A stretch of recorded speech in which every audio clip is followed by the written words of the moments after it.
लोग नमस्कार। जी हाँ दोस्तों, प्रमोद प्रेमी यादव जी के काफ़ी ब्लास्ट लेवल का सॉन्ग आप लोग के बीच में रिलीज होने जा रहा है। तो गाइस कब रिलीज होगा तो आज की वीडियो में हम बात करेंगे। तो उससे पहले वीडियो को एक लाइक और चैनल को सब्सक्राइब कर दिए। चलिए गाइस वीडियो को शुरू करते हैं और जानते हैं गाने के बारे में।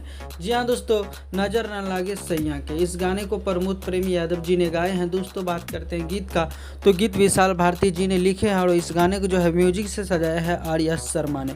भाई लोग इस गाने को जो है कल सुबह में आप लोग के बीच में गन्नायक फिल्म यूट्यूब चैनल के माध्यम से इस गाने को रिलीज़ किया जा रहा है सुबह में 6:45 में, तो 5:45। तो गैस बता दूं इस गाने को डायरेक्ट जो है आप लोग के बीच में ला रहे हैं वीडियो फॉर्मेट में। गाना काफ़ी लाजवाब का है दोस्तों, तो इस गाने को आप लोग ज़्यादा से ज़्यादा देखिएगा और अपना प्यार और सपोर्ट इस गाने को जरूर दीजिएगा। वैसे तो प्रमोद प्रेमी यादव जी का ये 12वां देवी गीत है जो आप लोग के बीच में आ रहा है। फाइनली आप लोग के बीच में एक बहुत ब्लास्ट लेवल का सॉन्ग बहुत जल्दी देखने को मिलेगा।